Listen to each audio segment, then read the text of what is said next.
I was not here last week as you and guest host Jalen Sandvik talked about the Chiefs losing their first game to the Buffalo Bills. But I gotta tell you what, 30-27 to the Carolina Panthers? Should Chiefs fans be concerned? I think it would have been hilarious if the Chiefs had somehow won last week against Buffalo and then suffered their first loss here in this game against Carolina. But that's not how it played out. But in terms of answering the question, I I really don't know because do you want to doubt Patrick Mahomes come playoff time?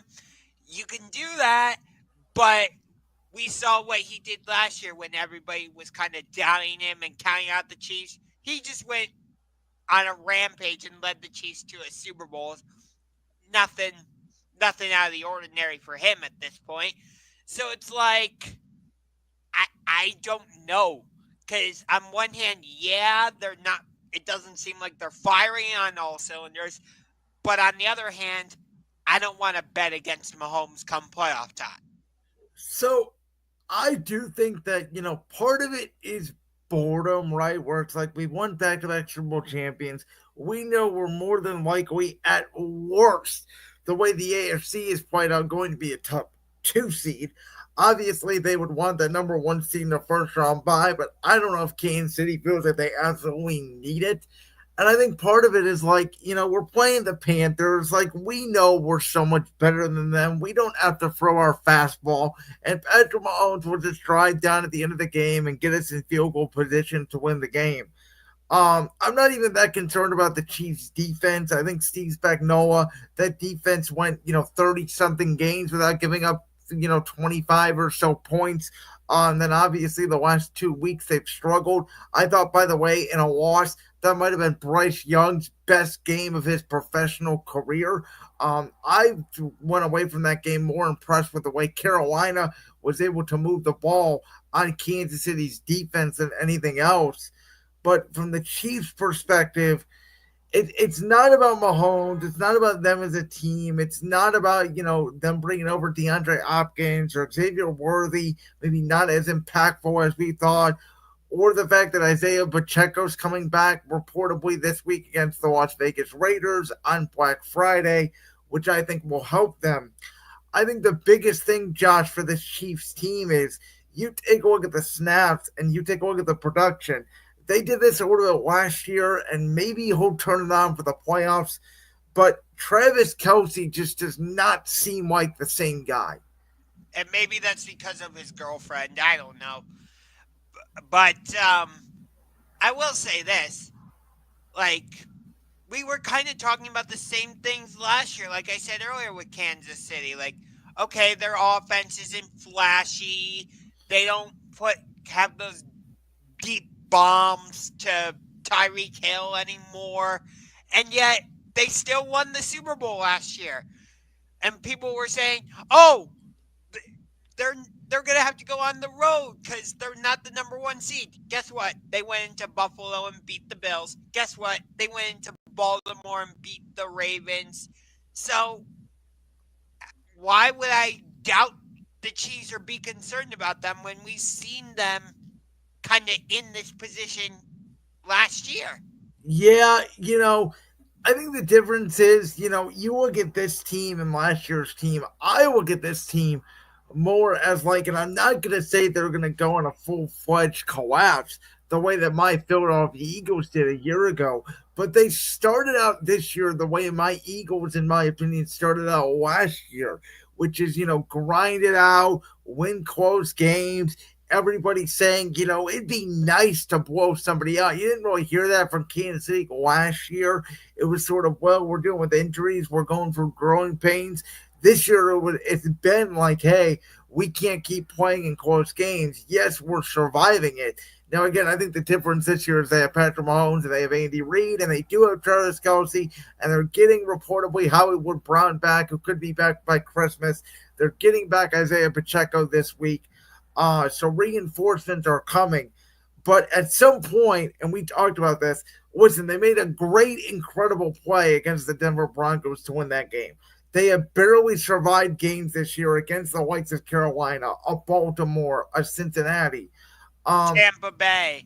they like I do believe that at some point you're playing with fire, and that fire is going to catch up to you. I mean, we saw that over in college football with the Miami Hurricanes against Georgia Tech. So there's your example right there. Yeah, I just think we've seen this with the Vikings. Like remember in 2022 when they went like 11-1 or something crazy like that in one possession games, and then last year they were like 6-6 or like I always feel like it always regresses back to the mean. So I'm not sitting here saying Kansas City's not going to be the number one seed. I'm not sitting here saying they're not going to go to the Super Bowl because, in my opinion, until you beat them in the playoffs, you absolutely should.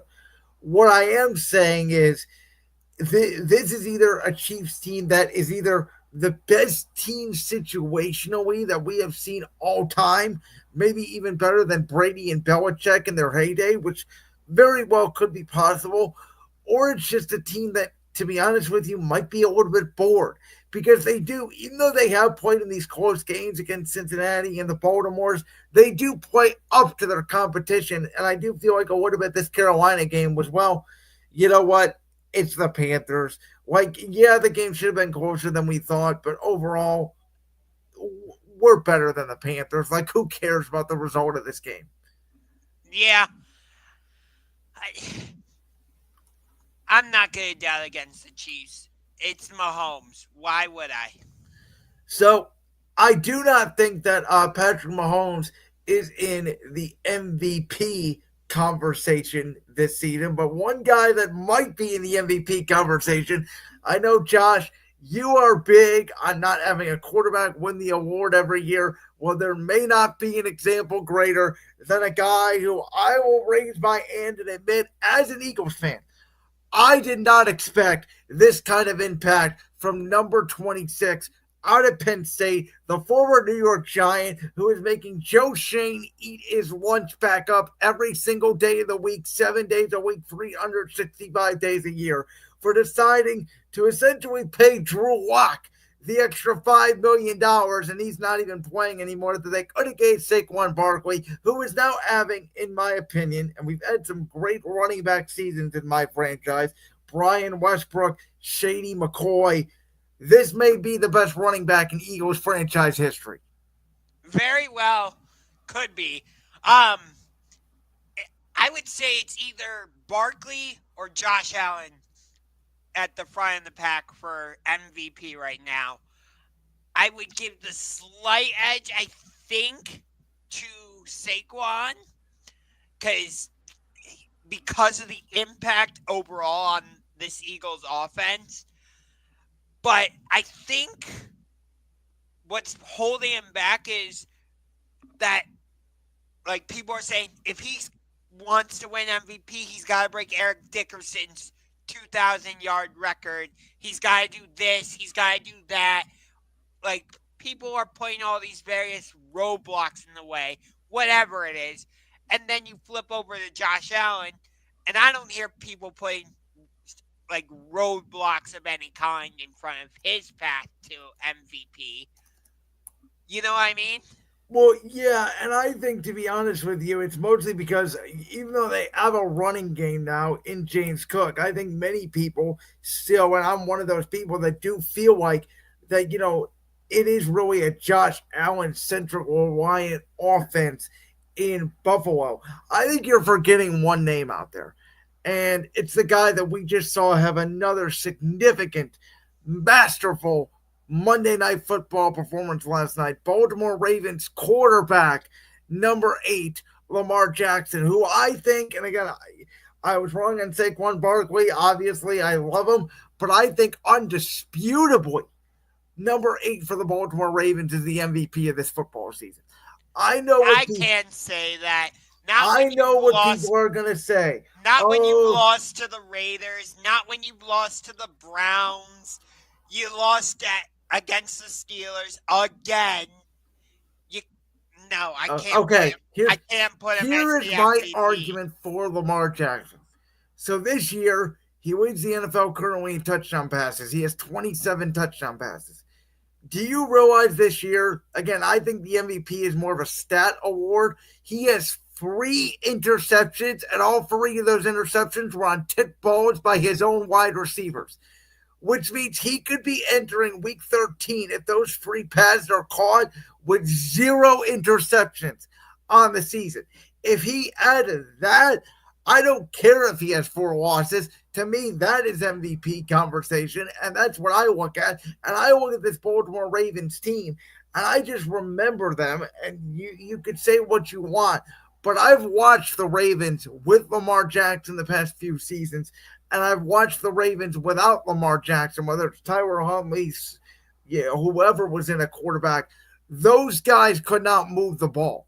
And so I look at value, and as much value as I think Saquon Barkley has brought to this Eagles offense, that offensive line, to me, I know my good guy Jalen, who filled in last week, is going to tell me he thinks the Lions are the best offensive line in football. I would very much challenge him to say I think the Eagles are the biggest and most powerful offensive line in football, that were just knocking the hell out of the Rams. I'm not saying Barkley doesn't make great moves. I'm not saying Barkley's not explosive. But what I am saying is he is running behind a great offensive line with great pieces behind him.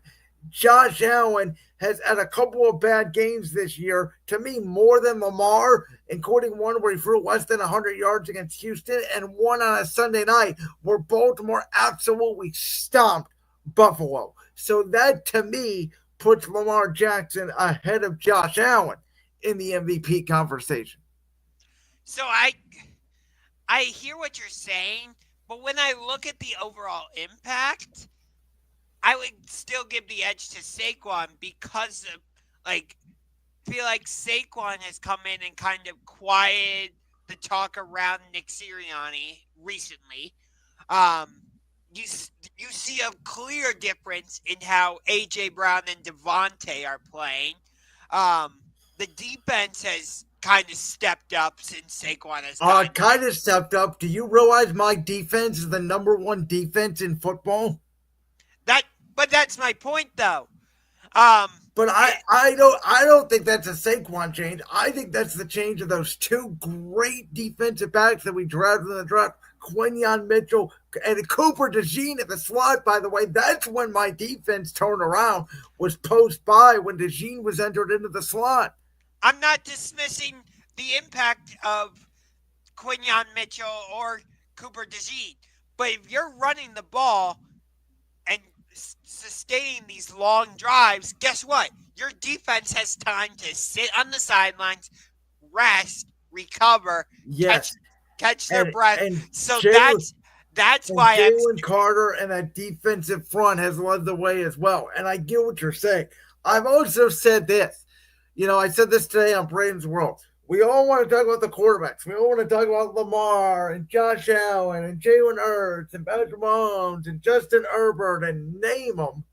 But when you look at what, in my opinion, is the 5 best undisputed teams in the National Football League, Buffalo, Baltimore, Kansas City, Detroit, Philadelphia, in no order, all 5 of them are doing what? They are running the hell, and I mean the hell, out of the football. I think you forgot a team in there. Lambeau Field, the Green Bay Packers. You forgot them. I said the 5 undisputed. I don't think Green Bay is undisputably in there. I don't. I think they're the 3rd best team in the NFC. Well, I think Minnesota, I'd put Minnesota right now over them, especially because Minnesota beat them head-to-head. I would still put Green Bay ahead of them right now based on the way they're playing. That's definitely an interesting conversation. We're going to see that game week 17 in Minneapolis, which very well could be for a divisional spot, could be for a 5 seed, could be for a 6 seed. We don't. I think that game will be flexed into Sunday Night Football rather than Dolphins-Browns. Dolphins-Browns is not. I don't think it's going to be happening on Sunday night. Speaking of which, you alluded to the Dolphins, Josh, so let's get to it. So A couple weeks ago, we had this debate between the Cowboys and the Dolphins, and you had said you thought the Dolphins' playoff odds were still alive. I said they lost at that point two close games with Tua coming back. They lost to Arizona at home on a buzzer beater. They lost to Buffalo in Buffalo on essentially a buzzer beating field goal. You said you thought their playoff odds were still alive. I sort of said I didn't know. Well, here they are all of a sudden. They won at the Rams, which I thought was the game that they were going to lose. That was a big win for them in SoFi Stadium on that Monday night. Then they knock off the Raiders and they dispatch the Patriots in Miami. But to Which they me, usually do. So I'm yes. sorry, I'm not that impressed by that. So this game to me right here is the game. You're in Lambeau. It's going to be cold. It's Thanksgiving night. It's prime time. Are these Dolphins going to be for real? Are they going to compete with the likes of the Chargers and Denver?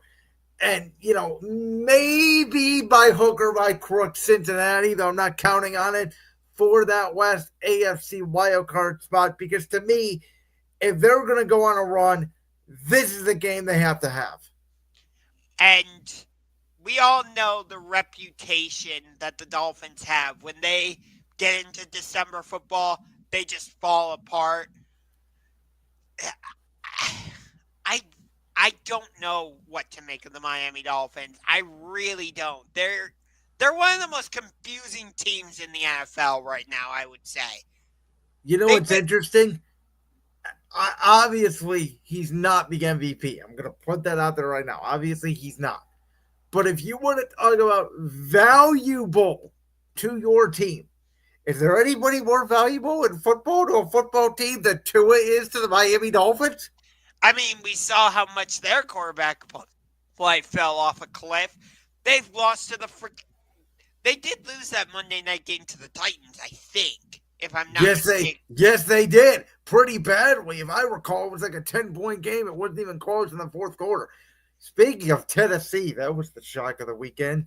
That's not that could be. We'll talk about that in the next segment from our other takeaways from Week 12. But my goodness, so you're right. I don't know how to feel about these Dolphins. I feel like they're front runners. Like I said about 3 weeks ago, I kind of feel like they missed their opportunity. Why the hell they did not have Mike White, who to me is a capable backup, still on that roster, and they go with Skylar Thompson and Tim Boyle as their backup quarterbacks with a guy who has a history of concussions? I have no idea. I said it at the time when Tua came back. If I was him, I would have not came back, but I totally understand it because football is a weird brotherhood to where in the NFL, it's like if you played, you're considered this almighty person, and anybody who never played football just doesn't understand football according to players. The NFL brotherhood is very tight. We all know that. Um, Obviously Tua's turned this Dolphin season around, but the way Denver is playing, which I said today on Brandon's World, Josh, if you did not get a chance to listen, I gave you credit. I think your best call of the year was Denver as a playoff team because I think now that's actually reality and I think it's going to happen. As I sit here right now today, I think we're going to get three AFC West teams in the postseason: Kansas City, Denver, LA. I think Buffalo is obviously winning the East, Houston obviously winning the South. I think Baltimore, Pittsburgh gets in the North. And I just think Miami, as bad as we know San Francisco is playing right now, we know Kyle Shanahan and Mike McDaniel. We saw the way they matched up a couple years ago. This matchup against Green Bay is going to be tough.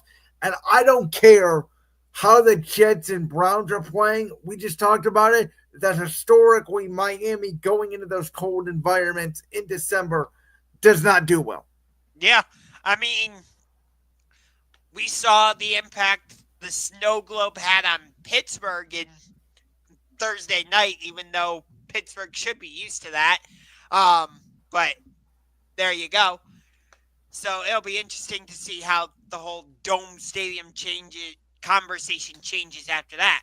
But in terms of the Dolphins, if like you said, if they want to have a legitimate chance, they gotta win on Thanksgiving night in Green Bay. And given the way Green Bay's offense is playing right now, I don't see them doing I wouldn't that. even say it's their offense. I would say it's their defense. Was Josh Jacobs been terrific, more so than I thought he would be? I was banging the table all offseason. I did not understand why they swapped out Aaron Jones, having a very good season in Minnesota. For the record, for Josh Jacobs, he's been a better in the receiving game than I think even Green Bay thought he would. Now Jordan Love is getting hot again at the right time, the way he did a year ago. And I'll tell you what's interesting about Green Bay. Their three losses have been two divisional games at home and the game in Brazil. That's Yeah, it. And they're what, 8-3? And to me, they feel like a 6-5 team that's really 8-3, getting going at the right time. But Xavier McKinney, to me, the weak leader in interceptions, another former New York Giant, by the way, has completely transformed the way that defense played, along with the new defensive coordinator Jeff Halfway, the former head coach at Boston College. Oh yeah. Um, I I I just don't see the Dolphins going into Green Bay and beating the Packers on a short week. Given the way the Packers seem to be firing on all cylinders at the moment, I think this is going to be a short-lived thing for the Dolphins. So you alluded to it. Before I'm going to let you talk about your other takeaways from Week 12, I want to talk about the snow globe game, as you called it. I called this upset on Thursday. I thought the Browns were going to play their Super Bowl. I thought the Browns were going to walk in there. I thought they were going to beat the Steelers on Thursday night. But my takeaway isn't even about the game itself. My takeaway, and I know I got a lot of hate on this from friends, but watching that game, I know I'm the only person in America that thought about it. I'm watching that game going, no, this is why we need to have a dome in Cleveland, Ohio. Nobody in their right mind, unless you're sitting there drunk or you're sitting on the couch, comfortable by a warm fireplace, drinking hot chocolate, thought watching last night's game was aesthetically pleasing. I guarantee you, if you put the players and the coaches on a lie detector test, they would tell you, no, that was ugly. We do not enjoy that. And listen, the Lions play in the Midwest. They've had a dome for years. They don't really care about snow. This was a once in a 5-year blizzard in Cleveland, Ohio, on a random November night where it went from green grass to snow. Was it entertaining? Was it great? Sure it was. There reportedly is going to be weather in Buffalo this Sunday. We could have more snow games than we have typically had the past few years, but I'm sorry. I don't want to watch football on that. I believe football is supposed to be made in weather. I don't think football is supposed to be played in weather where there's just snow all over the field and you can't see, especially with playoff games on the line. It'll be interesting to see how the dome conversation changes following that game. The Steelers are a weird team, kind of like the Dolphins, but the Steelers have firmly put themselves in playoff positioning, as we kind of talked about. But I'll be honest. Let me ask you this. I'm sorry to interrupt. Do they look like a playoff team to you? I'll say yes and no, because, like, Russell Wilson seems to be playing well at the quarterback spot for them, better than Justin Fields. And their defense, despite not having Alex Highsmith, is still making plays and stuff. But I'm like, there's just something about the overall offense that has me scratching my head where I'm like, that doesn't look like a playoff caliber offense. So, okay. You said that you thought Russell Wilson has looked like an upgrade over Justin Fields, and I had my buddy on, Michael Reiner, on Brantford. He's a big Pittsburgh Steelers fan, been a Steelers fan forever. I have up here Russell Wilson's stats. This is his complete regular season this year. By the way, he has two games, the game against the Jets and the game against the Commanders, where he was at or under 50% completion percentage. His best throwing game this year was against the the Giants when he had 71% completion percentage, 278 yards, and a touchdown. Josh, this year in 5 games as a starter, he has 1,200 yards, which I mean is okay, pretty average in today's league, but only 7 touchdowns, 2 picks, and a 98.6 QBR rating. It's average quarterback play to me. And to me, the difference is with him in Fields, he's doing a better job on the deep ball down the field, which is giving them more explosive plays. But the offense doesn't work anything different. I mean, they really kicked 6 field goals against Baltimore and won the game. Are you kidding me? Hey, I'm not saying it was a dramatic upgrade for Pittsburgh to go from Justin Fields to Russell Wilson. But overall, I would say the offense has looked better since Russell Wilson has taken control. But it's like when I watch the skill position group, yeah, I like Jalen Warren, I like Najee Harris, but outside George Pickens, who else do you have at wide receiver that really like scares you? Or I you're would say Mike Williams. I mean, he made the one catch against the Commanders, which I don't know what's happening with the Washington Commanders right now. Well, I'll tell you, it's the Cliff Kingsbury effect. Speaking of which, how about that game? That game was 13-9 with 8 minutes left in the fourth quarter and turned into an absolute circus. Both teams tried to give the game away. But, I was listening to some sports talk radio, and I really never bring this up, but it got me thinking because they were talking about the Cliff Kingsbury effect, which is if you look at his offenses every year in Arizona, he would start off hot, September, October, they'd surprise everybody, they put up 30 points a game, and about this time of the year, their offense started slowing down. They started averaging closer to 18 points a game. Quarterback turning the football over. And it's starting to be that trend again in Washington as the Commanders. They have lost now 3 straight games. Their schedule down the stretch pretty easy. I still think they're going to be a playoff team. But I was shocked. Pleasantly, by the way. I wanted Dallas to win. I wanted them to mess up their draft positioning. I wanted Philadelphia to get more space in the division from Washington. At the effort the Cowboys put in because they played that game like it was their Super Bowl. Yeah. I don't think Jerry Jones knows how to properly tank. By the way, they're going to beat the Giants on Thursday once the Giants pull, magic out of their hat because the Giants quit. Oh, let's be real. They how disrespectful was it to put Daniel Jones in at practice squad safety and then cut him the next day? Like the Giants are the new Browns from 1999. They are a joke of a franchise. They really are. And Brian Dable's probably going to get fired. Joe Shane's probably going to get fired. They'll probably end up with the number 1 pick, and we'll see if they go with Travis Hunter or Shedeur Sanders. They're going to go with one of the 2 Colorado boys, I would think. But okay, so I have one more takeaway from Week 12.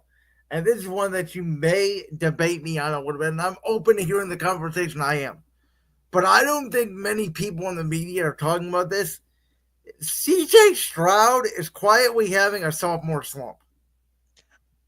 I can see that. I mean, they ended the game with a safety against the Tennessee Titans. Of him running in the back of the end zone. That was after, by the way, Kyrie Fairbairn missed a 28-yard field goal that would have tied it. But regardless, I thought the game they played against Dallas was their best complete game all year. I actually thought the first half he played against the Lions was the best half he's played all year. And I get it. Nico Collins went down, and obviously Diggs went down. But this offense, to me, didn't even look the same when Nico and Diggs was in there. And I've told you this over the last couple of weeks, even though we haven't really dove into a lot on Houston. And to me, you saw it this past week because Joe Mixon only had like 22 yards rushing, something like that. This is a Joe Mixon or bust offense. So my question to you would be, do you think that this recent offensive slump from Houston is going to take some head coaching opportunities away from Bobby Slovic? Because we've Oh, that's a very good question. because we've Um, heard his name be linked to it be mentioned in different possible openings that could happen. You so know, so I think to answer that, let's go through the jobs real quick. The Jets job is a complete mess. I don't think Slowick would take that job because I don't know if they know what their direction is at quarterback. Vegas, is that job going to come open? I think it very well could, but is that a Dion Shador job opening that's already locked in? Um, I think Jacksonville at this point, to be honest with you, is Belichick's to lose. If Belichick does not get that job, maybe that's a scenario where he goes there. Maybe you'll look at the Giants. They do fire Dable and they want a complete culture reset. Um, the I Saints. the Saints are just such a salary cap hell spot. I would not want to take that. I think the one job that's most appeasing to people are two jobs. One of them is Chicago, obviously, with the Caleb Williams situation, the offensive talent you have there. I think Bobby Slowick would be actually a great fit there. The other one, and again, maybe because they won Thursday night, maybe he saved his job. I have no idea what Oh, the hell is going to happen. Jalen and I were talking about this. The Browns have already said they're not firing him. They're not. You know what? I heard that today, and I heard the report about they're bringing back Deshaun Watson, which I don't know how they can. I don't care. Pay They him $46 million to keep him at home. You cannot bring him back in that building. But I have heard teams say their coaches have been safe before, and they've also been fired. Look at Doug Peterson in Philadelphia. They said he was safe, and 3 days later, Doug Peterson was no longer employed. I don't think Kevin Stefanski's going to be out of a job. But in terms of my other takeaways, because I want to get back to that, I told you Seattle was going to be right in the mix again. I told you that. I see, and I'm still like, are they for real? And I don't know who's good in that division. I don't know. I They can all tell have you, fatal flaws. I mean, San Francisco's not good. No, they're not. I can tell you one thing: Arizona's good one week and horrible the next week. I look, not whoever wins that division, they're they might win a game, but they're not going to make it to past the divisional round. I don't think. Listen, Like, I think Seattle's got as good a shot as anybody, and I got to give you credit, and I got to give Mike McDonald credit because the Seahawks have battled their asses off. After starting 3-0, they beat New England, they beat Miami without Tua, they beat Bo Nix in his first start, and they completely fell off a cliff after that. And then they bounced back. And what do you know? Nick Bosa goes out of the game when it's Seattle and San Francisco, and that 12-yard scamper by Geno Smith to give him the 4-point lead to end that game might have been the catalyst to turn around Seattle's whole season. yeah. And Leonard Williams had himself a game on Sunday Yes. against Arizona. And that interception by Kyler Murray, I had to watch that back about 3 times and figure out what the bleep he was doing. Oh my! I mean, that was Will Levis. Kyler, you're not Will Levis. What are you doing? Maybe something happened with Call of Duty. I don't know. Kyler Murray is one of the weirdest quarterbacks in the league. Some days, Josh, I'm not joking when I say this. There are days where Kyler Murray looks like he could be a top 5 quarterback in the sport. And there are days where Kyler Murray looks like he did on Sunday, where he looks like he showed up after playing 12 hours of Call of Duty.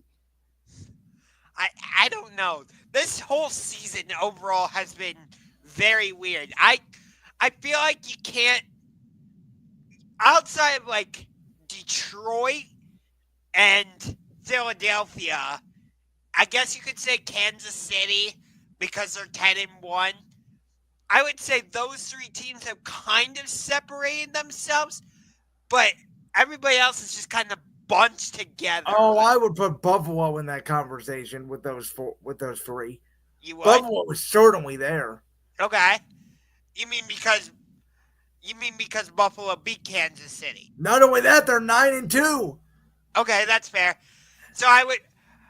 Okay, I would you agree with me that those four teams have kind of separated themselves from the rest of the group? I think those are the best four, and I still think Baltimore on any given Sunday could lose and beat every single one of those teams. Yeah, I, It, I Baltimore just depends on what defense you're going to get. it really does.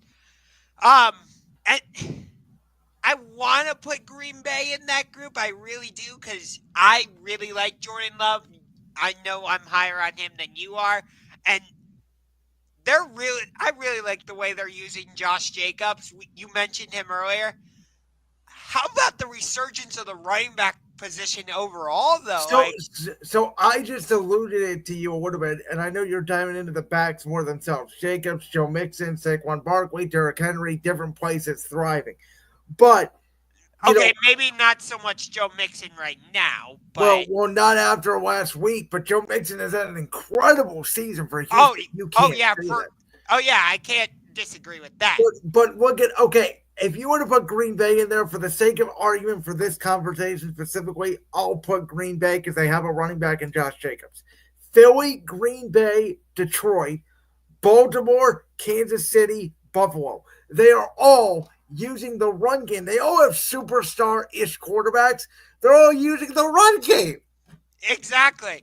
But what I find interesting, specifically about Green Bay in this case, is they're using Josh Jacobs in the run game, but it feels like they're using Josh Jacobs in more of a hybrid role because it feels like I would argue he's a bigger threat in the receiving game.